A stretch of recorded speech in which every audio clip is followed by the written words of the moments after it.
होगा भगवान उसको दर्शन देते होंगे। बोले नहीं नहीं राजन, यदि भगवान मिलने के लिए जाति को देखते, ये जाति तो हमने अपनी सुविधा के लिए बना ली है, यदि भगवान मिलने के लिए जाति को देखते तो कहा जाति विदुरस्य यादव पते। अरे विदुर की क्या जाति थी? अरे दासी का बेटा था विदुर। और भगवान ने, तुम जानते हो परीक्षित, भगवान ने तो विदुर को दर्शन ही नहीं दिए, बल्कि विदुर के घर जाकर के भगवान ने केले के छिलकों का भोग लगाया। परीक्षित बोले क्या भगवान ने केले के छिलके खाए? नहीं नहीं नहीं गुरुजी, हम नहीं मानते, भगवान भला छिलके क्यों खाएंगे? अरे परीक्षित, हम कहते हैं भगवान प्रेम में सब कुछ संभव है, भगवान ने छिलके खाए थे। परीक्षित बोले कि नहीं नहीं, हम नहीं मानते, आप हमें कथा सुनाइए। तो सुखदेव मुनि ने कथा सुनाई। राजन, ये उस समय की बात है जब पांडवों को लाक्षागृह में जलाने का प्रयास किया जा रहा था। विदुर ने धृतराष्ट्र को समझाया कि इस दुर्योधन का त्याग कर दो, इसे निकाल दो। इस बात से क्रोधित होकर के दुर्योधन ने विदुर को महामंत्री के पद से निकाल दिया और कहा जाओ, चले जाओ यहां से। और विदुर जी महाराज जंगल में रहने लग गए अपनी एक कुटिया में। 12 साल बीत गए। एक दिन विदुर काका दौड़े दौड़े विदुरानी के पास में आए और विदुरानी से कहने लगे, अरे अरे अरे विदुरानी, अरे तुझे पता है आज मेरा गोविंद शांति दूत बन करके हस्तिनापुर आ रहा है, तू चल, हम हमारे कृष्ण का दर्शन करेंगे। विदुरानी बोली, अरे हमें उनका दर्शन कहां होगा, वहां पे तो इतनी इतनी आरती हो रही होगी, वहां पे तो इतनी वहां पे भीड़ लगी होगी, हम कृष्ण का दर्शन कैसे करेंगे? अरे विदुरानी, हम कृष्ण का दर्शन नहीं कर पाए तो क्या हुआ, लेकिन कृष्ण की एक करुणामयी नजर यदि हमारे ऊपर पड़ गई तो हमारा जीवन बदल जाएगा। भगवान की कृपा की नजर हमारे पर पड़नी चाहिए। महाराज बड़ी बड़ी आरतियां हो रही थी, लेकिन कृष्ण भगवान होने वाली किसी आरती को नहीं देख रहे थे। एक खंबे से सर लगाए विदुर विदुरानी खड़े थे और एक समय ऐसा आया, भक्त और भगवान के नेत्र मिल गए। महाराज विदुर बोला, अरे विदुरानी देख, मेरा कृष्ण मुझे निहार रहा है। और भगवान ने नेत्र में कह दिया, अरे विदुर काका, आज हम तुम्हारे घर आएंगे। विदुर ने कहा, अरे विदुरानी तू घर जा, कुछ व्यवस्था करियो, मैं आता हूं, मैं देखता हूं पांडवों के हक में क्या फैसला होता है। और तब बड़ी बड़ी नीलमणि के सिंहासन हैं, उसमें एक नीलमणि के सिंहासन पर कृष्ण को बिठाया है। और विदुर जी महामंत्री नहीं रहे हैं तो साधारण लोगों की भीड़ में खड़े हुए हैं। कृष्ण बोले, एक बात बताओ दुर्योधन, ये पांडव कोई और नहीं, तुम्हारे अपने भाई हैं, तुम आपस में चाचा ताऊ के बेटा हो। बोले हाँ बिल्कुल है। बोले तो इस नाते से ये आधे राज्य के अधिकारी तो होते हैं, लेकिन मैं नहीं कहता कि तुम आधा राज्य दो। तुम मेरे कहने से दुर्योधन 5 गांव पांडवों को दे दो, मैं 5 गांव से पांडवों को प्रसन्न करने का प्रयास करूंगा। दुर्योधन तड़क करे खड़ा हो गया, कृष्ण 5 गांव?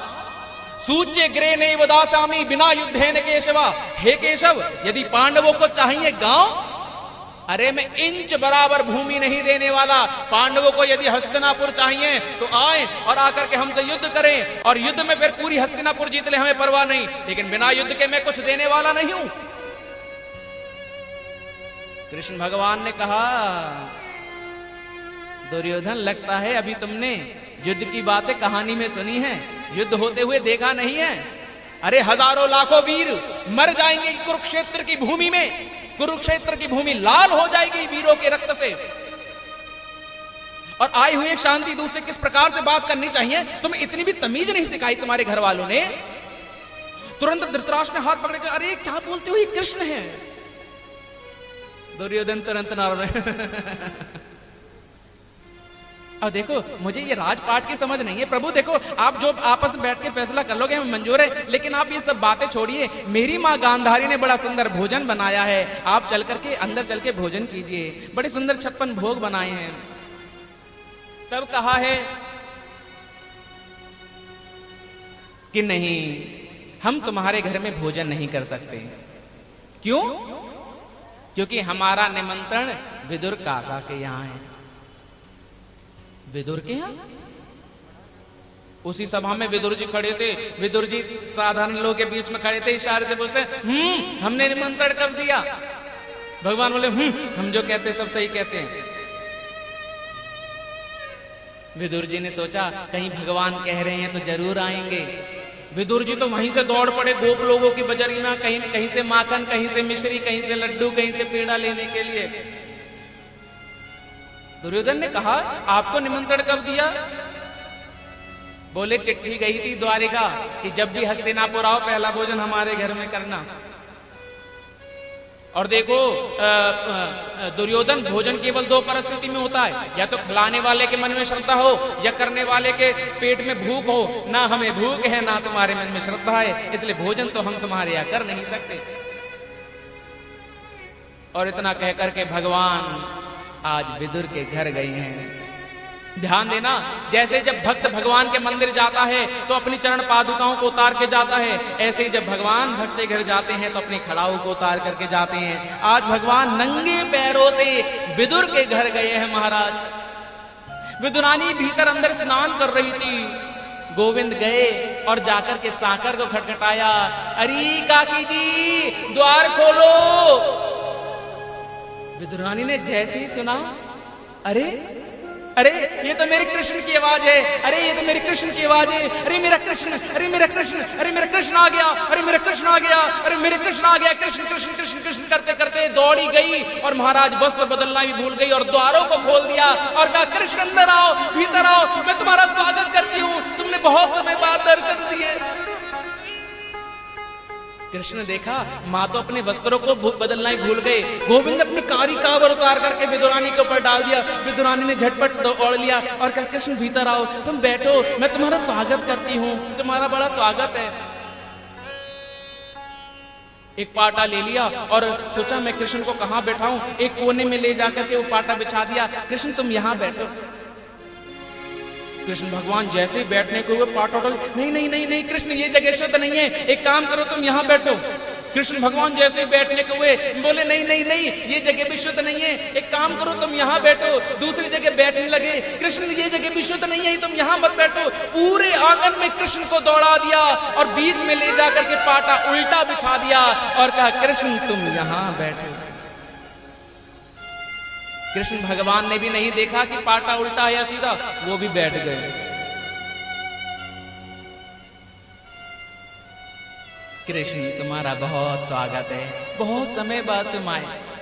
हाँ काकी जी समय नहीं मिल रहा था, आज समय मिल गया तो हम आ गए। हमने सोचा आज हम विदुर काका के घर चल करके ही भोजन करेंगे। और देखो काकी जी हमको बहुत जोर से भूख लग रही है, कछु भोजन की व्यवस्था करो ना। देखो थोड़ी देर प्रतीक्षा करो, अभी काका जी गए हैं, गोप लोगों की बजरिया से बड़े बड़े माखन मिश्री लड्डू पड़िया लेके आएंगे, तुम खा लेना फिर उनको। लेकिन काका जी हमको तो अभी भूख लग रही है, बहुत जोर से भूख लग रही है, हम तो अभी खाएंगे। कृष्ण घर में तो कुछ नहीं है, यदि तुम्हें ज्यादा भूख लगी है तो मैं केले के फल मैं अपने हाथों से जल देती हूँ उस वृक्ष में, मैं तुम्हें केले के फल दे दूं। कृष्ण बोले हाँ। विदुरानी डलिया लेकर के गई और दौड़ करके सुंदर सुंदर केले के फल तोड़े, डलिया में भर करके लाई, कृष्ण के सामने पत्तल बिछा दी और वो केले के फल बीच में रख दिए और कृष्ण से कहा कृष्ण तुम खाओ। कृष्ण भगवान ने केला लिया और जो ही खाने को हुए विदुरानी ने हाथ पकड़ लिया।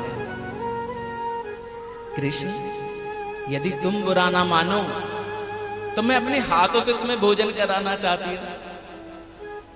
कृष्ण बोले तुम अपने हाथों से भोजन कराना चाहते हो? हाँ काकी जी कराओ। विदुरानी इतनी प्रसन्न हो गई, मेरा कृष्ण मेरे हाथ से भोजन करेगा, अरे कृष्ण मेरे हाथ से भोजन करेगा। और महाराज इतना भाव में खो गई कि केले को पीछे फेंक दिया और छिलका लेकर के कृष्ण के मुख में दे दिया, लो कृष्ण फल को खाओ। कृष्ण भगवान ने भी नहीं देखा कि केला या छिलका, भगवान खा गए। कृष्ण कैसा लगा? काकी जी बहुत मीठा है। एक और खिलाऊं कृष्ण? हाँ काकी जी, कृष्ण अपने हाथ से जल देते हूँ मैं रोजाना पेड़ों में, इसलिए बहुत मीठे हैं। और फिर केले को लेकर पीछे फेंक दिया, कृष्ण के मुख में फिर छिलका दे दिया, कृष्ण ने फिर खा लिया। फिर कृष्ण और खाओगे? एक छिलका, एक केला और चीला, गिरी को पीछे फेंक दिया और छिलका लेकर के फिर कृष्ण के मुख में दे दिया। करते करते 5, 10, 15, 20, 25 छिलके भगवान खा गए। लेकिन कृष्ण को पता नहीं चला कि हमने छिलके खाए हैं। विदुर काका द्वार पे आए और कहने लगे, विदुरानी बाहर आ। विदुरानी बोली, काका आए, फल मिष्ठान लाए होंगे। विदुरानी दौड़ करके बाहर गई, हाँ आओ। अरे विदुरानी, तुझे पता है आज भरी सभा में मेरे कृष्ण ने मेरा कैसे स्वागत किया? भरी सभा में आज कृष्ण ने कहा, मेरा निमंत्रण विदुर काका के यहाँ है। और देख, मेरे कृष्ण ने कहा है तो वो कभी झूठ नहीं बोलता, उसने कहा है तो वो जरूर आएगा। अरे देवी, ले माखन, मिश्री, लड्डू, पेड़ा ले जा करके सजा थालियों में। मैं फूल लेके आया हूँ गुलाब के, जब मेरा कृष्ण आएगा फूलों को डालूंगा और फूलों को डालते डालते डालते कृष्ण का स्वागत करके भीतर लेकर के आऊंगा। विदुरानी बोली, अरे वो आने वाले हैं, ये आकर के अंदर बैठे। क्या कृष्ण अंदर बैठा?